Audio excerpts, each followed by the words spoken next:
السلام علیکم ورحمۃ اللہ وبرکاتہ۔ اعوذ باللہ من الشیطان الرجیم، بسم اللہ الرحمن الرحیم۔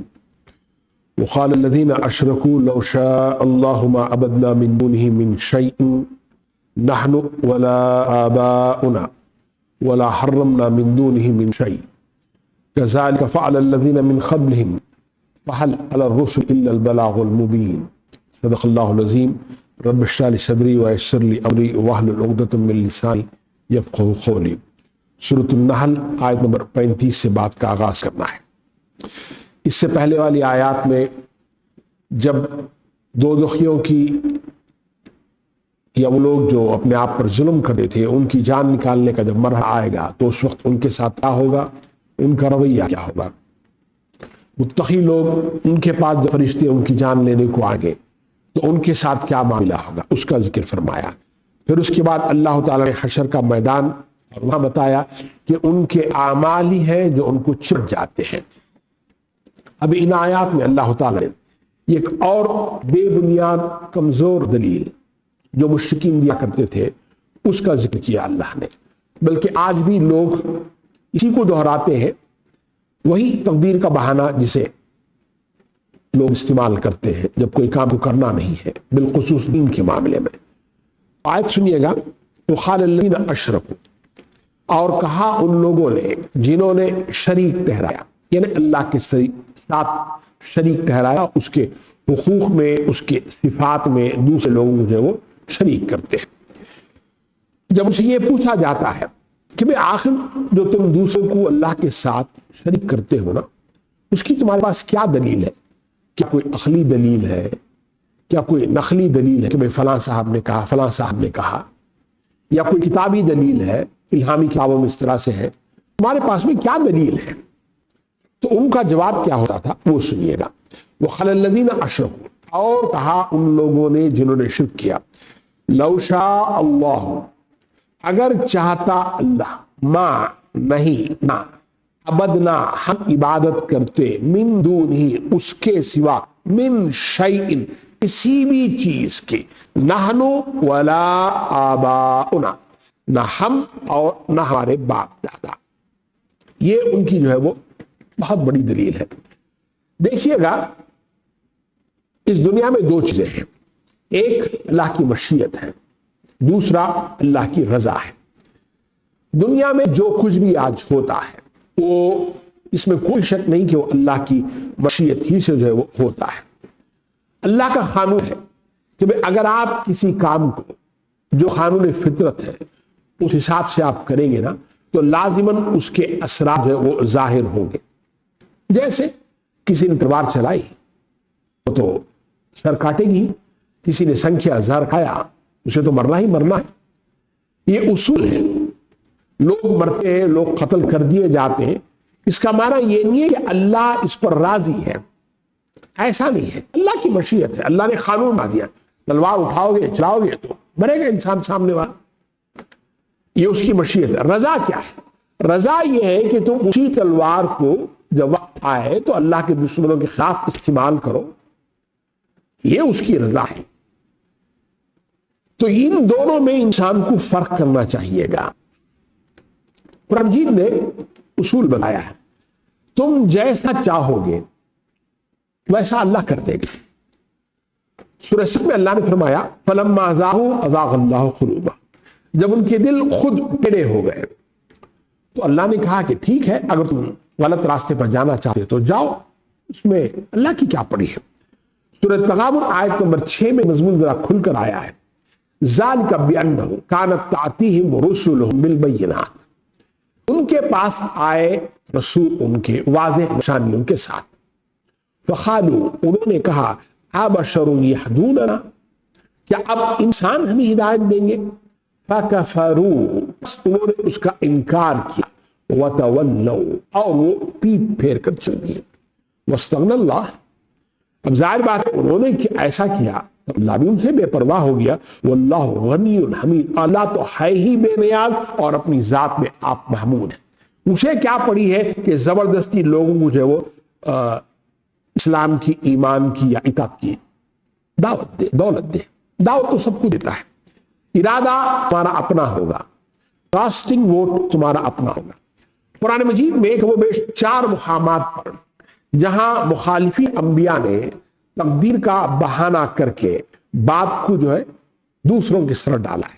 ایک تو یہی آیت ہے سورہ نحل آیت نمبر 35 کی، سورہ انعام آیت نمبر 148، وہاں بھی مضمون ہی ہے لیکن وہاں جو ہے اشرکنا کا لفظ ہے، یہاں جو ہے عبدنا کا لفظ ہے۔ ہم عبادت نہیں کرتے، وہاں جو ہے ہم شریک نہیں کرتے کسی کو۔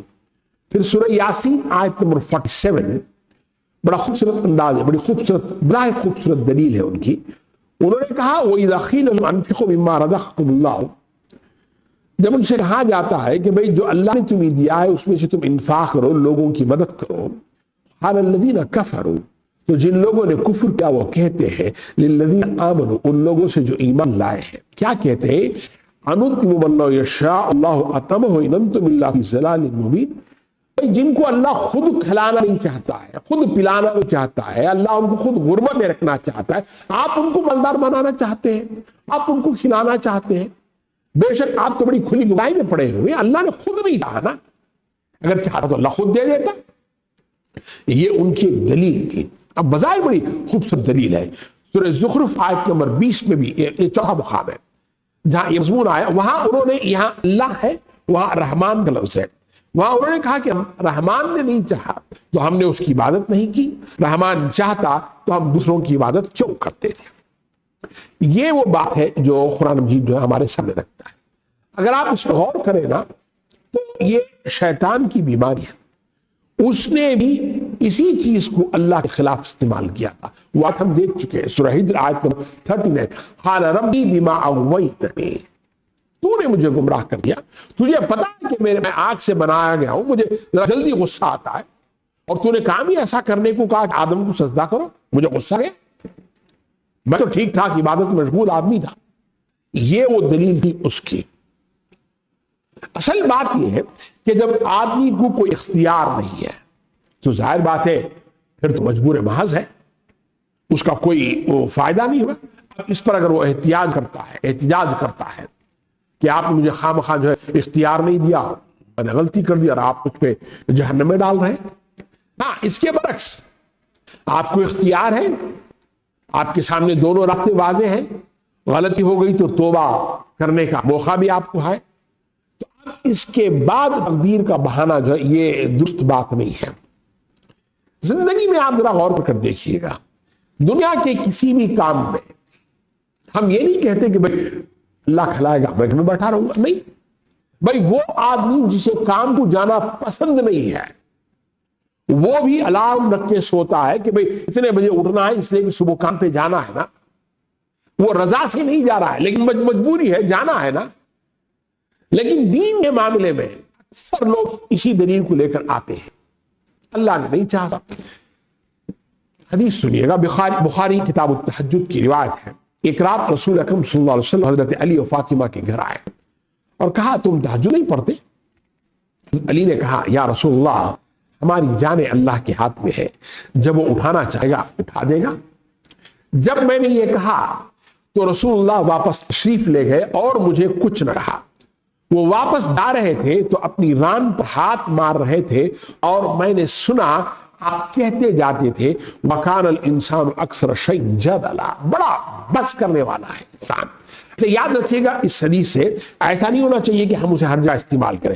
حضرت علی رضی اللہ تعالیٰ عنہ کسی فرض کے ترک کرنے یا کسی حرام کے کرنے پر جب وہ یہ حدیث دلیل نہیں لے کر آ رہے تھے، نیند ہے بظاہر ایک غیر اختیاری چیز ہے، اپنے اختیار میں تو نہیں ہے نا، ظاہر بات ہے جب نیند لگ گئی تو لگ گئی، اور جان بوجھ کے انسان دیدہ دانستہ یہ نہیں کر رہا ہے، تو ایسا کرنے والا جو اللہ کے ہاں وہ عند اللہ معذور سمجھا جائے گا۔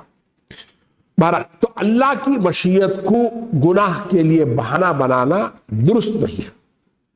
اگر ایسا کرنا ہوتا تو سب سے پہلے حضرت آدم علیہ السلام کو موقع حاصل تھا، وہ کہہ سکتے تھے اللہ پہلے سے کا فیصلہ تھا کہ تو مجھے زمین پر بھیج دے، اب زمین پر بھیجنے کے لیے تو نے سارا کروا دیا،